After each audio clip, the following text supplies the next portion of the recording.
Today's video is sponsored by Scentbird. Well, I just got back from the doctor and he said I'm sitting on a big secret. Shh. Hi, Ugly. It's me, Bus Barrymore, and welcome back to Hot or Hot. And today, we'll be reviewing the finale of RuPaul's Drag Race All-Stars Season 8. And girl, we've got a full house, but empty closet, regrettably, of Queen's finale eleganza runways to review. Plus, we'll be breaking down the final challenge between our final two, Jimbo and Kandy, where they danced and lip-synced to some pre-prepared tracks. And finally, we'll end with some thoughts and prayers on our now deceased season. May her cuckoo rest in peace. And now, in the order of their eliminations, first up, Monica Beverly Hillz, who, by the way, I'm dying to ask the question, if a clock was soaking in the forest and no one was around to hear it, would it still make a sound?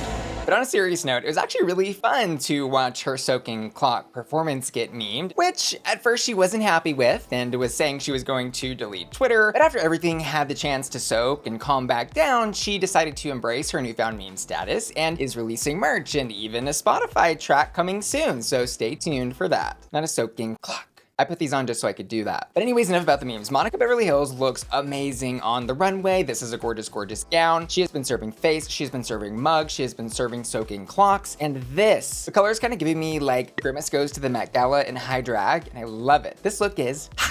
Next up, this kind of looks like a little explosion of hotel duvet covers coming around her neck, and I say that in jest, but also in admiration of how beautiful this gown is. I really love seeing her in a monochromatic silver, which I feel is very different for her look catalog that a lot of times puts her like in a black hair and darker looks. And I think these brighter colors really just are making her pop tonight. She looks absolutely gorgeous, and this look is hot.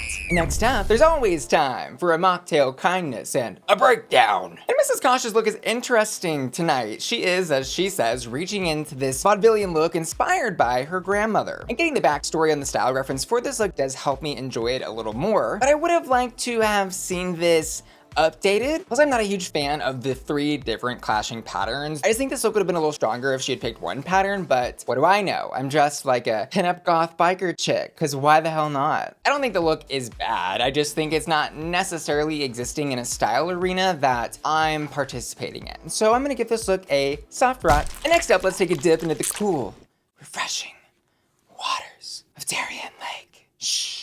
Whose Last All-Stars runway is giving me a little bit of Poison Ivy Spider. Oh my god, flashbacks to Joey J's Poison Ivy bag. Not that. Anyways, just give me Poison Ivy meets like a Black Widow Spider with like a little bit of Shigo from Kim Possible all wrapped up into one. And I really loved this outfit when she first hit the runway and had the one reveal moment, but I didn't love when that second piece came off because it kind of just turned into a mess of web and green that was hard for my eyes to focus on. So when she had the outer pieces on, absolutely loved it. Hot.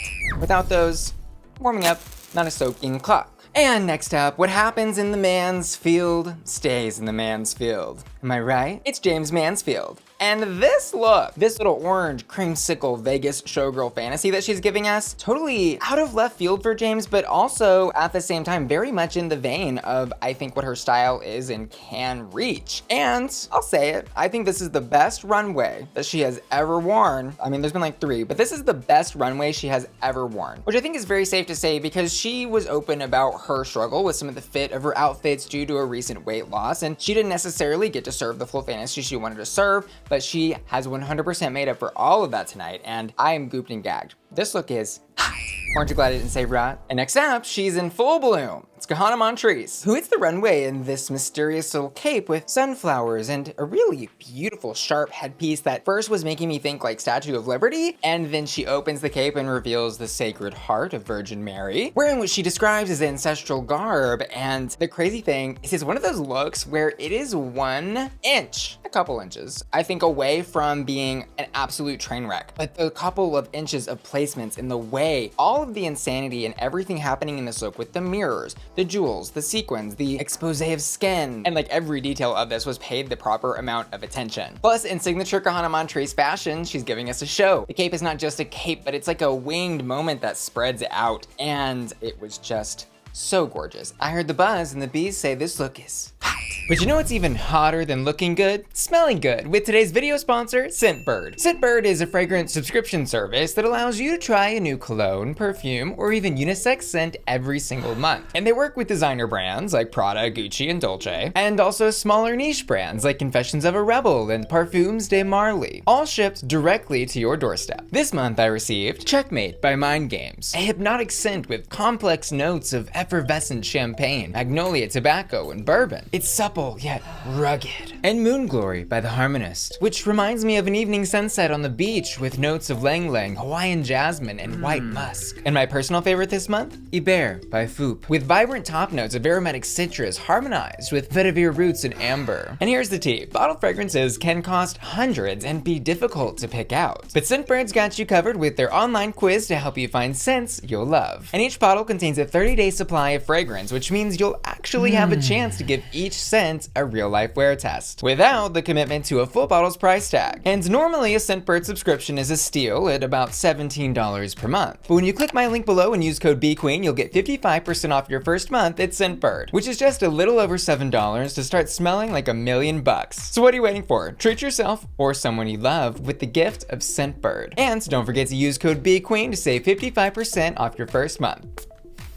Oh, I love that scent. Thanks, Scentbird, for sponsoring today's video. And next up, the experience we have all been waiting for. It's Miss LaLa Ri. And firstly, I will say this gown is gorgeous. This gown is giving me American Beauty movie poster cover with like the roses all around the girl, and she looks so beautiful in this. I was really stunned by the gown itself, the construction, the presentation of silhouette. She's giving rich, she's giving opulence, she's giving, we took a trip to the botanical gardens and first we stopped at the Kahanna Montrese Sunflower Station, and we're now at the LaLa Ri Rose Experience, somewhere we know Alexis is dying to go. Girl, she wants that LaLa Ri Rosebud experience. I don't think she's gonna get it though. And I could just stand here and say nice things about everybody, which I will, but I also know that y'all come here for a little bit of critique sometimes and you want to hear some opinions, and I do have an opinion about the hair. I don't like it. There is so much going on with this gown, and then the hair feels kind of like an afterthought. It's more to me about the volume of what's happening up here versus what's happening down there. But what do I know? Haven't washed this wig since I bought it. And it shows. Ooh, don't look at the kitchen. Ooh, don't look at the lace. She's a dirty girl. You can take a girl out of the dirt, but you can't take the dirt out of the girl. Anyways, this look is hot. But stay tuned for my final critique on everything Fame Games related. Next up, we've got, is it her? Is she the drama? It's Alexis Michelle. Girl, you know, she smelled the rosebud. She said, I gotta go right after LaLa Ri. So, the gowns on these queens, I am actually suspecting, looking back on some of these looks, that they were given a budget for this, or all the queens just really went all out for this. I mean, these are expensive gowns. You can tell based on the construction, the placement, for example, on Alexis when she turns around and you see like the lace in the corsetry perfectly swirling into this like tulip of tulle skirt on the bottom. This is an immaculate, like true red carpet Met Gala drama of a dress. This allowed me, I think, to truly see her full vision for this old-time Hollywood starlet that her drag character exists in. This is her full fantasy, and the confidence in her face, like she is radiating positivity, happiness. This has to be one of the finest gowns that has ever walked the RuPaul's Drag Race runway. I'm not exaggerating. I was stunned when I saw this. This look was hot. Next up, I love that queen. It's Jessica Wilde. And firstly, can I just say that watching her in this finale made me so sad. Like I missed her so much. And I think it was really wrong of them to cut her from the final 3 experience that I think she deserved. Because out of all the queens in this competition, she undoubtedly is the one who exhibited the most growth and control of who she is as a performer. Even though she only had 1 win when we got to her elimination, it did feel like she had more. Because let's not forget, she arguably could have shared 1 or 2 of the wins that Jimbo got for the acting and skit challenges. And the bottom placements she had were mostly by default. The 2 at the end were just because of the small amount of contestants left and the fact that she didn't win those challenges. And then the snatch game, which, as we've heard from some of the queens, is maybe not where she should have placed. Remember, this was the episode Heidi left, and Kahanna actually did say in a Roscoe's that Jessica did a lot better than what they showed in the edit. It was several girls made a comment. Had Heidi stayed, the bottom possibly would have been different. We don't know that, but what the energy was giving, I definitely thought that that's what it was going to be. And we all thought Jessica was safe that episode, but it threw everything off because I'm like, I knew I was going home and I was fully prepared. And the runway look that she served tonight was a beautiful, beautiful pink dress. Very RuPaul glamazon of her, actually, and I think she very much is taking some notes from the 80s glam era of fashion that she does frequently tap into. And she's giving very hot pink Barbie in a hairband, which I love. Come on, Barbie, let's go party. This look is hot, hot, hot. Just wait until I release my track for the Barbie movie. Nikki, Charlie, and Ice Spice are gonna be shaking. Next up, Kandy Condoleezza Muse. And she, as a final two participant tonight, got to do a runway as well as the choreographed lip sync challenge thing. But I do think it's first worth reviewing her time on this season, which I think was very much demonstrating a lot of growth from season 13. That said, I don't think she won any challenges that I wouldn't have expected her to win based on what we know as her talents as a queen, of which she had two. The first of which was the Joan Crawford musical, where she did a stellar job, gave the performance that needed to be gave, and her other win this season being the lesbian makeover, which very much felt in her alley. She is an excellent makeup artist. But beyond the numbers, I think it was more interesting to see Kandy approach this season much in the same way she approached season 13. She's very serious about her drag and her performance on Drag Race, and it shows through and through. I'm gonna talk about Kandy and Jimbo's challenge together right here. I hated this challenge, and not because I don't think the queens did a good job doing what they did. I think they did, actually, but I am not a fan of these pre-prepared vocals and planned out choreography by other people type of performances. And I feel this way because we're here in the final two, which is like a first. And this really should be our final two's moment to make their everlasting mark on RuPaul's Drag Race with a feature on one of RuPaul's songs. Or, I don't know, like at least the chance to record their own track, right? So all of that was a rot. Actual performances, though, that Kandy and Jimbo gave, I would give hots to both. Jimbo was, I think, very much able to work in her campiness and silliness into the choreography of the performance, which kind of had these lyrics about being different and a clown. And she got to wear a callback to her original entrance look from Canada's Drag Race, which is like an inversed in color version of it. So that was a great full circle moment to have with her. And on the opposite end of the spectrum, we had Kandy, who's very much at home and comfortable in these type of choreographed performances. The track, again, what was this about? It was like, pay me in cash, pay me in credit. It was like, don't pay me in clothes. I don't know what that was about. I don't know why we did that, but I'm not buying it. I'm not paying for it. But now with that challenge out of the way, let's talk about Kandy's runway. Kandy's very much giving us the camp eleganza version of Big Bird from Sesame Street. I'll say the gown moves great. It looks expensive, and I love the feathered texture that is creating the gown part of the gown. But again, I wasn't loving the finger wave hair here, and it's really not because it's finger waves. It's again about the balance. I need some more drama up here. Not just like one little feather, but I want like a full plumed extravaganza of feathers to match the plumage of the dress. That's all. But I would give this look a hot. And finally, oh wow, it's Jimbo. And spoiler alert, but congratulations are in order. Jimbo is our new reigning queen. And oh my God, I could not be happier with the outcome of this episode, and so proud. I can't cry on cue, but I would if I could. I'm so proud. This was full circle for me because Canada's Drag Race season 1 was one of the first seasons I ever reviewed on my channel. And it's actually one of like my lost reviewed seasons that I had to remove along with season 12 because of clips from the show and copyright issues with YouTube and the publisher, etc., etc. But those are, by the way, available on my Patreon at patreon.com/BussyQueen. That's my members only website where you can, yes, see the lost videos of Bussy Queen's channel and also get exclusive access to things like my reactions to every episode of RuPaul's Drag Race that I'm currently reviewing, as well as things like early access to my main YouTube channel videos and access to the Bussy Queen Discord server, and you can join by clicking the link in the description of this video. See you there! But we'll revisit her crowning in just a minute. Let's first talk about her runway, which was, oh my God, a beautiful and interesting fashion-forward capstone on the fashion, the elevated, campy, draggy, insane in the membrane fashion that is Jimbo. In this look, she is taking us to the streets of hell. And Warhol, or Warhol if you're nasty. And it was hard for me to see exactly all the different pieces and parts of what made up the print on this gown, but I can make out Marilyn, an eye, maybe like the all-seeing eye, and I think what is a logo from one of her shows that she has done. But actually not being able to see all of the details on that first glance on the runway is what makes prints and outfits like this actually work, because I don't really want to be reading somebody's runway, because ultimately I think art is more interesting when the eye of the art beholder can have some personal interpretation and find meaning in it without being told what they're supposed to see. Anyways, this look is great, not only because of the silhouette, the colors, and the references that are built into it, but also how she has incorporated the new elements of who Jimbo is and how she approaches her drag. Her subversive yet professional and high-end, expensive-looking drag. And of course now, iconic oversized chest accessories, which I'll point out she managed to make work without wearing a plate today.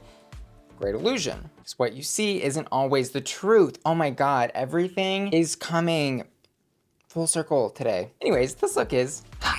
And now let's break down the Fame Games. And oh, the Fame Games, what a twisted web we weave. I'll just say the Fame Games in its current iteration should never happen like this again. I do not think it was executed well, and I don't think the fan reaction was good because of how sloppy everything was handled. But then again, they did get us talking and me making videos about it and content about it, so who really won? Both of us. But the Fame Games as a whole left a bad taste in, I think, pretty much everyone's mouth because, firstly, everything was too complicated. Like, originally we were told that the Fame Games were basically an unaired runways competition, but then as we neared the finale, we found out that, oh, this variety show thing is also gonna be factored in somehow to the Fame Games fan evaluation. Which brings up the next major issue with this mini competition, which is all the twists. And girl, there were more twists than a can of Sprite. The first being the amount of emphasis placed on the returning queens variety show extravaganzas. Like having the two top all-stars of the variety show win a chance to multiply their fan votes was really just fourth wall breaking, right? Because immediately at that point, you're like, oh, nothing else matters except these two queens, which was the other weird twist. Like, why did we need to have the queens spin a wheel and give them a random chance at getting a multiplier of 2, 3, or 5? Like, was it not just enough to give the two winners an equal amount of multiplied votes over everybody else? No, because they wanted to make it very obvious who was going to win, of course. It was, in my cursory evaluation and opinion, a sham, a mirage, a ghost in the system. And after all of this Fame Games nonsense happened, it was very clear, to me at least, that the whole thing was really just a PR stunt, and it worked. It was a reality TV show the whole time. Anyways, though, of our Fame Games competition, we do have a winner, and that is LaLa, which shouldn't surprise anyone that watched the variety show episode. It was very obvious what was going to happen, and even more obvious when we saw what was going on with the voting system. But the crazy thing is, looking back at this mini competition as what it was originally billed as, a best unaired runway package competition, I probably never would have guessed that LaLa, the inaugural winner of the Golden Boot Award, was going to win this. But no shade intended, and because this kind of did turn into a best of the variety show win, it was 100% and absolutely deserved. But now into our final two lip sync between Jimbo and Kandy, which was honestly, I think, top 3 in the lip syncs for this season. These two queens wanted it badly, and they both did good in their very different own draggy ways. Because like concerning Jimbo, someone who has won 1 lip sync across her 3 Drag Race franchises, we know that she does struggle a bit with more intense choreo and giving really serious performances. Comedy is her sweet spot, and she was smart here to implement comedy in several different ways with, you know, her assets, the reveals to those assets, the telephone moments, and the confetti at the end. Like, this was all very much in the Jimbo clownery realm, and I love how she had a new little twist and surprise at every turn. Concerning Kandy though, she entered this lip sync very much in her comfort zone. This is not an area where she struggles at all. I really gotta compliment and commend her intense passion, fire, and drive and will and desire to want to win this lip sync. And if you watch my reaction on Patreon, you'll see that I actually got goosebumps watching Kandy lip sync. I really thought she did that good. That said though, I'm glad that the lip sync was not billed or sold as a lip sync for the crown, which was, I think, always a really silly concept to begin with, because the idea of a lip sync for a crown completely negates the fact that who you're seeing perform on stage just spent the prior X number of weeks competing to get to that spot. Instead, this lip sync was advertised as part of what RuPaul will consider, along with the prior 11 weeks of competition in order to pick a winner, which basically translates to as long as Jimbo doesn't royally mess up this lip sync, she's gonna get crowned. And sure, I think not billing this as a lip sync for the crown here or in the future does take away a little bit from the drama of the moment. However, it feels more fair overall. And indeed, with this lip sync, Jimbo secures the crown of RuPaul's Drag Race All-Stars Season 8. And wow, what a legacy to leave on this franchise, taking into consideration, of course, not only her 4 challenge wins here in this season, but every other time she did well in the episodes and made us laugh at every turn and was stellar TV, but also her time on UK versus the World and her time on Canada's Drag Race. She is now a legendary and unique status holder. Oh my god, what a deserving winner. And there were plenty of memorable Jimbo moments this season, but I'll never forget her Shirley Temple snatch game, or her roast of Carson as Joan Rivers, or of course on the physical side, her commitment to pushing drag and her appearance to the absolute conceivable limits. And that, I think, is truly what makes Jimbo so special. She's just not afraid to be her 100% authentic self. So again, congratulations to this icon, this star, this absolute unit of charisma, uniqueness, nerve, and talent, Jimbo. And finally, for our runway hottest haunts this episode, across every runway we saw tonight, I would give it to Jimbo. And I also asked my patrons to vote on their hottest haunt this week, and they've chosen Kahanna Montrese. Lastly, I want to say thanks so much to you for watching this video and following along with my Hotter Out reviews of All Stars 8. Don't forget that you can help support my channel and make future videos possible by checking out today's video sponsor, Scentbird, who will help you discover new designer fragrances you'll love shipped directly to your doorstep every single month. Use code BQueen at checkout to save 55% off your first month at Scentbird. And don't forget you can access exclusive content like my reaction videos only on my Patreon at patreon.com/BussyQueen. See you there. And finally, I want to give an extra special shout out to Addison Moorhead, who's just joined my Patreon at the hot tier, and Ashley Brungart, Daniel Sandez, Dorothy Hall, Felicia, Frankie, Jeffrey Steenberg, Lisette, Matthew Burns, Panda Kitty, Sailor, Sharkies, Stephen Topher, Tyler Hendricks MD, and Will and Tana, who are all supporting me at my Bussy Queen collector tier at patreon.com/BussyQueen. See you later, love ya, bye. Anyone still use the Tamisha Iman network? The TIN radio app still exists, and I still have it on my phone. Couldn't block me from that.